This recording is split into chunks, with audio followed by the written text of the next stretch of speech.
Et pour le reste, Gérard me pose la question, mais je ne peux pas lui répondre aujourd'hui. Il y aura une réponse. Les parrainages, ça se clôture le 4 mars. Il y a beaucoup de candidats qui cherchent des parrainages. Moi, avant de m'engager sur un vote particulier, par exemple, je n'ai pas la prétention de dire aujourd'hui ce qu'il doit voter. Avant de m'engager sur un vote, je veux regarder les programmes. Mais regardez la stratégie. Moi, j'aime bien regarder quand même les élections de très près. Regardez la stratégie aujourd'hui qui est portée par l'équipe Macron. D'un côté, vous avez les Républicains qui ont quitté le parti des Républicains classiques, celui qui est porté par Jean Pécresse. Puis après, vous avez le centrisme. Vous avez quand même l'effet Bayrou aussi, qui existe toujours, avec le modèle quand même. Et puis vous avez Jean-Yves Le Drian qui porte Territoire de progrès quand même. Qui lui amène quoi? Qui lui amène les gens qui sont de centre-gauche, qui vont donner leur caution à la majorité présidentielle, avec peut-être une incise sur le programme, avec peut-être un peu plus de volet social développé, et qui s'appuie sur quoi? Sur l'absence. Pour eux, c'est royal.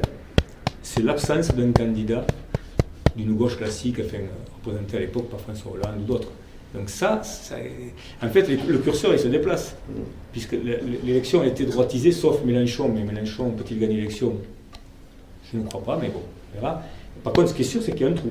Il y a un énorme trou, puisque Madame Hidalgo, Madame Taubira, etc., ne sont pas capables de gagner l'élection, on le sait. Il y a un trou. Donc, quand Jean-Yves Le Drian crée Territoire de progrès avec, je ne sais plus comment ça s'appelle, important aussi, c'est parce qu'ils amènent une caution dans une forme de centrisme. Ça me fait penser un peu à l'élection de François Mitterrand en 88. François Mitterrand, il sort d'une cohabitation 86-88 très très dure. Il a été très malmené. Et l'homme et la stratégie qu'il va mettre en place, premier tour, 34%. Deuxième tour, 54-46. Et pourtant, 6 mois avant, il était critiqué et il a gagné l'élection sur un autre concept. C'est pas le même que 80. Et j'ai l'impression que ça ressemble un peu à ça. C'est un président qui se représente avec ce qu'avait fait Jacques Chirac. Quand Jacques Chirac crée l'UEM d'abord, l'Union en mouvement, avant de devenir l'UMP.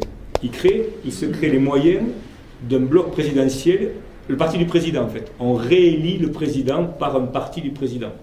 Et là, j'ai l'impression que c'est un peu la même chose. Mais de fait, parce qu'il y a eu une évasion, on va dire, une exfiltration des LR vers lui, il y a quand même plus que l'autre.